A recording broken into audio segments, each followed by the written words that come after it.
Well, hello, my name is Speaker Jim Amann, and I'm here again with the show Then and Now.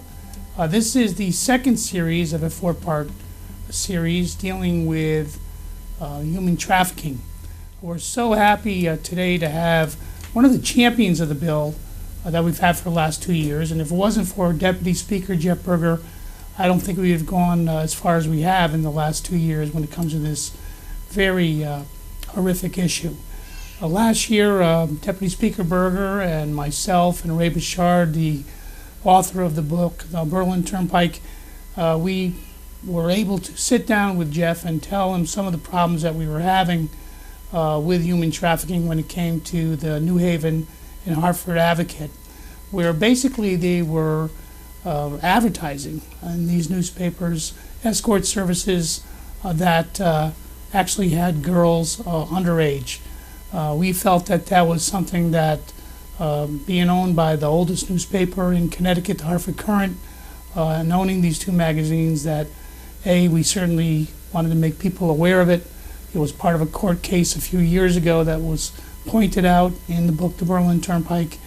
And again, if it wasn't for Representative Berger's courage, certainly we wouldn't have gotten so far in last year's legislation in 2012. So Jeff, thanks for coming here today, and could you shed a little light on when we did come to you and we introduced this problem and how you felt about it, and obviously what action we took? Yeah, hey, first, thanks for inviting me on the show, and it's certainly been a pleasure working with you over the last two legislative sessions and dealing with this really horrific issue that we see permeating throughout the state of Connecticut, and your leadership has been great, along with Ray and others and a coalition of church groups, along with the victims themselves who have come to testify in Hartford both last legislative session and this legislative session, their courage that they have shown to help us and guide us in crafting this important legislation, which again, as you had stated, started last year in dealing with ads that were basically ads dealing with underage children, both men and women, underage children, in a criminal enterprise, subject to a criminal enterprise by criminals, basically prostituting young minors in hotel rooms located in Berlin and other municipalities, and doing that through advertisements and through the internet. And we addressed that issue last year. We're able to curtail those ads and limit their availability for Johns to use and have access to. And then we expanded that good work from last year in a coalition, a bipartisan coalition, this past legislative session, which culminated in the consolidation of 3 bills that dealt with various issues and changes that really are historic, Jim, and what the state of Connecticut is doing as far as human trafficking, prostitution, penalties for Johns, and looking at the charges that deal with prostitution and dealing with eliminating those charges if those victims are subject to human trafficking and are minors. So we've done really groundbreaking work, and again, your coalition of individuals, along with the General Assembly, both in the House and in the Senate, have been instrumental. Representative Fox, the House Chair of Judiciary, was instrumental in negotiating some compromises in the consolidation of one bill, House Bill 5666, which became law and was signed and as a public act by the governor. And on the Republican side, ranking member of the Judiciary Committee on the House, Representative Rabimbis from Naugatuck, was also greatly instrumental, along with Deputy Speaker Betsy Ritter. So it was a good work this year, and we're very, very proud of what we did. Well, obviously, it's really come a long way in a very short period of time, so I want to get a little bit more into the detail of it.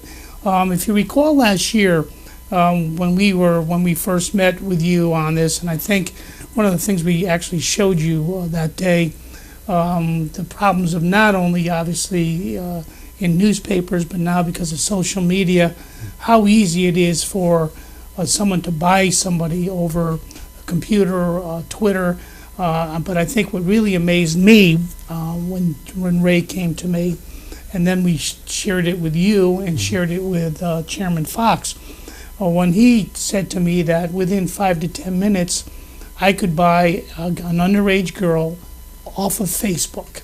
And I looked at him like, what are you talking about? And then he showed me the code and how to get into that, and then right into this whole underworld of social media right on your Facebook, which parents need to be aware of. They need to understand that, Facebook seems to be, it's, in fact, nowadays, the younger people think Facebook is for seniors only. It's not even cool anymore, but in reality, they got it off Craigslist and some of the other ones they fought to remove these sort of prostitution ads. But here we are right on something like social media, Facebook, and then recently even Twitter, that you can get into these different ones and buy young women and young men over the internet, and not just young men and young women underage, but pretty much anything you want, like buying almost a pizza pie. And that was pretty amazing to me, and very scary, because I think for we all have this old image of prostitution being on a street corner and those sort of things, when the reality is it is such a big business now that what they call an in-call and out-call is basically done most of it by social media now, and we address that with that bill too, and I think we still have a long way to go on that particular legislation. But when we first brought that to you last year, what was your reaction to that on Facebook? And then, obviously, what action did we take right as soon as that occurred? Well, you make a good point with that, and I remember the meeting very vividly in the conference room at Judiciary Committee. And, in my former life, obviously, I have a 20-year retired veteran of the Waterbury Police Department, and some of the activity on social media, on Facebook, on Craigslist, was very surprising to me, to say the least, where the access to this type of criminal enterprise, which it is, was so readily accessible for anyone to access. And like you said very well, it's moved from the street to social media and expanded through the internet, and has expanded the ability of these individuals to take advantage of minors, to create a larger criminal enterprise, which when you look at the dollars is hundreds of millions of dollars throughout the United States. So it was an eye-opener, and it was something that I said needed to be addressed, and that there was vast support, certainly in a bipartisan way, both in the House and the Senate. Well, certainly, and I think when we went and we brought up the victim, Marie, to testify, I think as we'll be having her as a guest on one of the future shows, which I think the people will be very interested in hearing her story. But I think it was extremely moving testimony of getting someone there that lived through this, and I think it helped our cause too. But the most amazing thing, I don't know if you recall it or not, during the judiciary testimony was Hartford Current themselves. Their attorney came in and basically said they were opposed to the bill on First Amendment rights. And listen, I understand a newspaper and freedom of speech, but we're talking about selling young people under the age of 18 years old for prostitution on two media newspapers that they owned.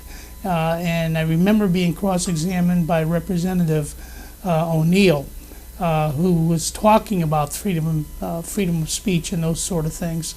And I reminded him of, I think we had a 13th Amendment about human slavery too, if I recall, and children, etc. But to me, the Current at that particular time, defending their actions of receiving money for actually, in my words, and I said it then, I'll say it now, they were no better than the pimp because they were receiving money for the prostitution of young women. And we were so glad that They did finally, on their own in October 1st of 2012, they have pulled those escort ads off of their newspapers. So again, I give kudos to you and the General Assembly for standing up, and also the Hartford Current for realizing that there are things much more important than the almighty dollar, and certainly how any of them could go to sleep at night, taking money, knowing exactly what is occurring, what was a very positive step for us. So let's move into 2013. And yeah, it was amazing. I went down to Washington to a seminar, and who was there but Deputy Speaker Betsy Ritter and some others that were in from the House of Representatives on this whole thing on human trafficking. So it was great to see that the women caucus finally got behind this, because it was kind of men-led first, which was pretty cool and unusual, but the women finally got involved and became a very strong voice. So why don't we get into detail about the three bills and the merger, and the one that we were fighting on, the one that Betsy and the women were fighting on, and we all finally came together to do one, I think, a tremendous mega bill that dealt with human trafficking. Well, and you're right, it was great having the coalition this year. We had started out, we shed light, so to speak, on the issue. We were able to build on that momentum that we created in last legislative session, and create a larger coalition. And Deputy Speaker Ritter's bill was signed on by all of the women in the House, both Republicans and Democrats. So that was a powerful coalition on a very, very important issue, which they certainly understood to be important, not only for their individual districts as a whole, but as a whole, the state of Connecticut and what we needed to do legislative-wise. The three bills, two of which finally became part of the final bill, dealt with forfeiture of assets, which became an important hammer, so to speak, to use against the pimps and others that would be involved in this criminal enterprise, and a loss and forfeiture of assets. That's either property, money, etc., and then put into the criminal victims injury fund, which was a great source of revenue to prop up that fund and to put the dollars back into an area that needs so much vital attention. So that was certainly one component of what we did in 2013. Some of the other issues that came out of the 2013 legislation dealt with dealing with the individuals that seek out these minors, and those are the Johns. And we increased the penalty from a misdemeanor to a Class C felony if that individual knowingly knows that individual who is being perpetrated in this criminal activity is part of human trafficking. It knowingly knows that the person is involved in human trafficking, or that person is a minor. So that's an important tool, and that led to some negotiation, because we actually wanted to get that a little bit higher on the felony status. But I'm okay with that compromise. I certainly think the Class C felony bumps it up to an increased level from a misdemeanor, and really adds some teeth into what we knew about addressing the product that they target to be able to take advantage of these youth. Those are some of the very, very important components. And the third being the ability, if you are charged with prostitution, to be able to petition the court to vacate your sentence. If you are hereby convicted of prostitution, male or female, to petition the court, a process involved in that to vacate your sentence and your criminal record if it's found that you were a victim of human trafficking and that you were a minor and involved in human trafficking. So there's a way and a means for those that are perpetrated and abused to be able to have regress through the criminal system, and also to be able to take advantage of benefits that would be associated with the victim's compensation fund. Well, that's really so important, because again, society for, I guess since the time we stood up and could walk as human beings, we look at this crime as, in many ways, a very harmless crime. It's not really affecting anybody. In reality, it is, especially when it comes to underage kids, many of them being forced, coerced, threatened, beaten. Sure. If anybody can't understand why this young person, after they are out of the grasp of the pimps at that time, that they try then to, as best they can, live some sort of normal life. But in reality, they have to be arrested. They have to go through the judicial system as a criminal. Then that's on their record. So now the person that's had all these things happen to them, now with a record of prostitution, tries to go get a job and to try to get their life better. And there's no recourse for them in order to do it. This bill, thanks to you, Deputy Speaker Berger and others, now allows that young person or that person, whoever that's in human trafficking, but especially the underage kids, to sponge their record, to go up and petition in front of a court and to show that they were victims of human trafficking, and then be treated as a victim like we do with anybody else that has been abused in the Connecticut system, and that is to be taken care of and given the help that they need, but certainly to just have their record clean so they can at least try to make a living. Because the biggest problem, a lot of big problems, but another huge problem is when someone gets out of human trafficking, they can't find a job, or a lot of times there is drug addictions involved, whether it happened prior to them being human trafficked or during human traffic, where they're forced and being controlled by drugs. There's just no help for them. So again, I know Marie, for one, and others are so thankful for what is done, because now she can finally stand up and petition and get her record clean. So yeah, I mean that was important. That was important, and Jim, that's certainly not very, very easy when you are dealing with the judicial system, and when you're talking about vacating sentences.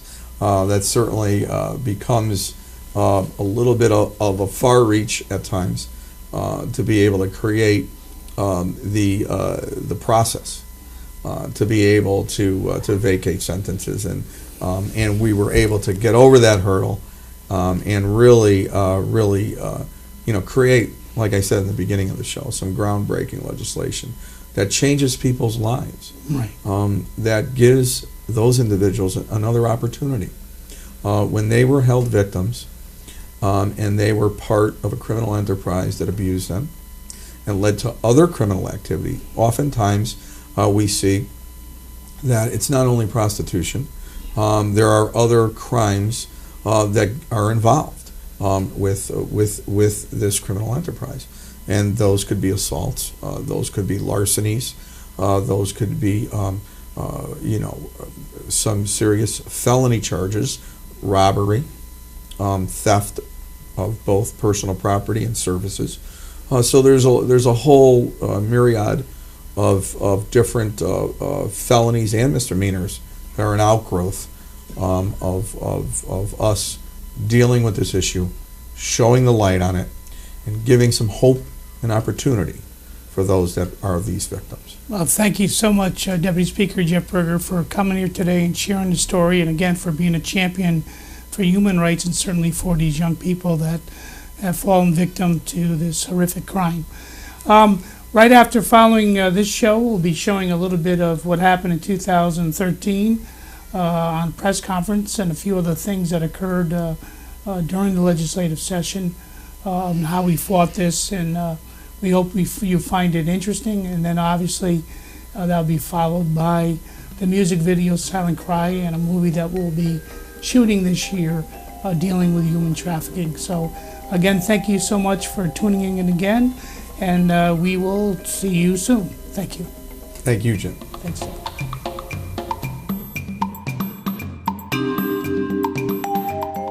Wearing a disguise, this woman, known as Marie, told lawmakers on the Judiciary Committee about the 1.5 months she spent as a sex slave. That was back in 2008 at the age of 23 when she was forced into prostitution as part of the growing human trafficking problem. It's just something I had to deal with. You just take it day by day, and you just hope that the outcome, there's an end to it. Her nightmare did end when she was arrested for prostitution, something she's now convicted of. When I apply for a job or loan, I have to mention my past in any way to anyone. There it is, arrested for prostitution. Today I'm asking you to set me free at last. Now she's sharing her story, hoping lawmakers will act to strengthen human trafficking laws. Under a new proposal, those who recruit victims would face felony charges, and victims like Marie would get prostitution convictions erased from their records. Among those supporting the bill, former House Speaker Jim Amann. Human trafficking is a global problem. It is a national problem, and it certainly is a Connecticut problem. It is a multi-billion-dollar industry around the world. This proposal, if passed, would make Connecticut laws among the toughest in the country. There's hope. There's hope. Yeah, things are changing. There's a second human trafficking bill under consideration now in the legislature. Lawmakers say they expect both to be combined into one proposal. Reporting in Hartford, Deborah Bogsty, NBC Connecticut News.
Silent cry.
the call.